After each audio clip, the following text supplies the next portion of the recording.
I am honored to give another tribute tonight to a gifted actress, a great director, and a dear friend of Central Ohio Theater, Ionia Zelenka. Many of us here tonight knew Ionia. Most of us called her Z. Her presence in Central Ohio was significant. She was a theater professor at OSU from 1977 to 1988 and was associate artistic director for CATCO in its formative years, in the late 80s to the late 90s. At CATCO, she was involved in 30 productions, 14 as a director. But she didn't limit herself to CATCO. She also directed and taught at Columbus Children's Theater. We were Columbus Junior Theater then. She directed for Red Herring, for Columbus State, also performed in Driving Miss Daisy for SRO with Frank Barnhart. Remember that, Frank? What do we remember most about Ionia? Her talent, of course.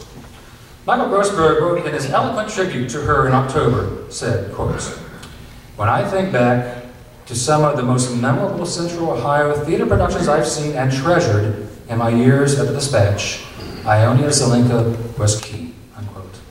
It's true. She was a consummate actress, polished, powerful.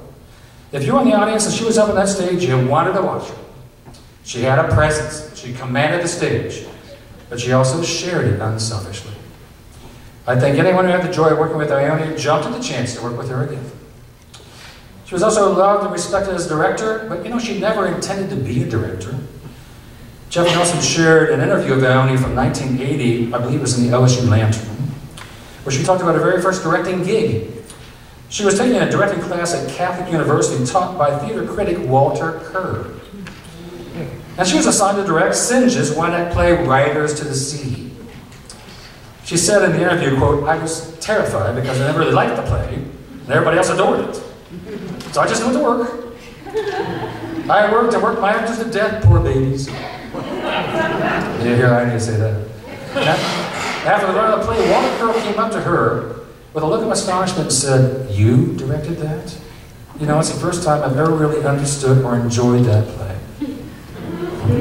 I guess she was born to be a director. She was a perfectionist. She was bluntly honest. You could expect the truth from her. Rick Cole shared with me that when she directed his play Nighthawks at Red Herring, how difficult it was to sit with her sometimes to watch a rehearsal when the show still needed work. He said she'd sit there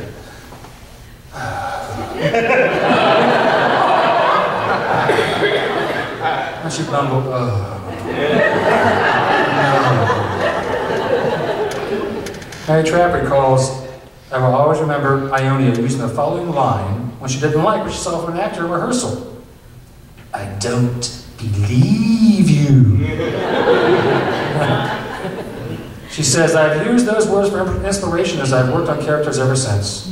I will forever remember her laugh, her voice, and the sometimes mischievous twinkle in her eye. But the dearest memory of all was playing her therapist in Wings. I get chills thinking of the mastery of her performance to this day," unquote. Mark Wethington, some of you remember Mark, he was a TD at CATCO, who went on to teach at the University of Nebraska, is now the production manager and TD for Curious Theater Company in Denver. He sent me an email and said, "Z was a great influence on my early career. She was always striving for quality in the arts. I was leaning that direction myself, but it was a big influence to see her confirm my belief that we should always strive to be our best. She hated shoddy craftsmanship." So I said shoddy with an English accent, shoddy. "And she didn't hope with anyone who didn't strive for their best," unquote. What was also remarkable about Ionia was that woman's energy. She was not a spring chicken when she joined CATCO, but you never know it. Linda Dorff referred to her as, quote, "a little human dynamo." If there was work to be done, you'd find Ionia lending a hand. You see her hustling around the theater, cleaning up before and after the shows. She cleaned, she made costumes, she did the toilets. And at strike, there she'd be, happily knocking down walls and lugging stuff out of the dumpster.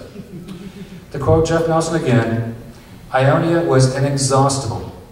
She'd keep working until she dropped, and if anyone needed help, she'd come and help." Everyone who's worked with Ionia remembers her intense dedication, her generosity on people, and her creativity. Ionia by the way, was the first person to receive Roundtable's Roy Bowen Lifetime Achievement Award, presented annually by the Central Ohio Theater Critics Circle. The award recognized Ionia for consistent excellence in acting and for her decades of teaching, directing, and providing inspiration at CACO and at OSU. Now, I understand that when family found Ionia after she had passed, she had a smile on her face. How appropriate is that? Do you remember? Ionia was always eyebrows raised, smile from year to year. She smiled. Do you remember her laugh? She would spontaneously break into a very loud, very infectious guffaw that could be heard all around the building. It was quite simply just fun to be around Ionia on and off the stage. She just lit up a room when she entered it. Ionia endeared herself to so many people. I was one of them. She had extraordinary talents, a big heart, and gave endless energy to every project she ever undertook, every student she ever taught, and every actor she worked with. She had a significant impact upon theater in Central Ohio, and we are better off because of her. Thank you, Ionia. We miss you.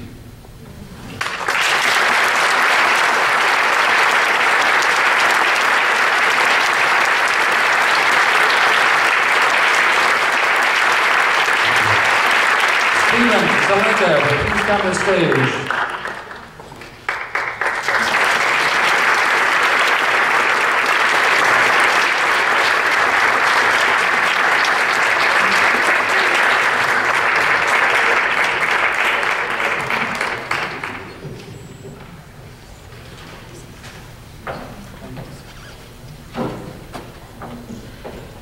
There was no way I could cross the stage after that.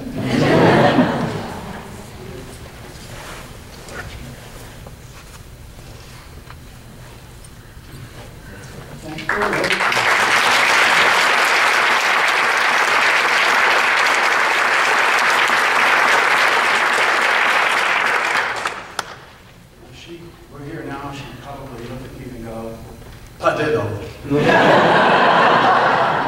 Tofferoni, big balloon.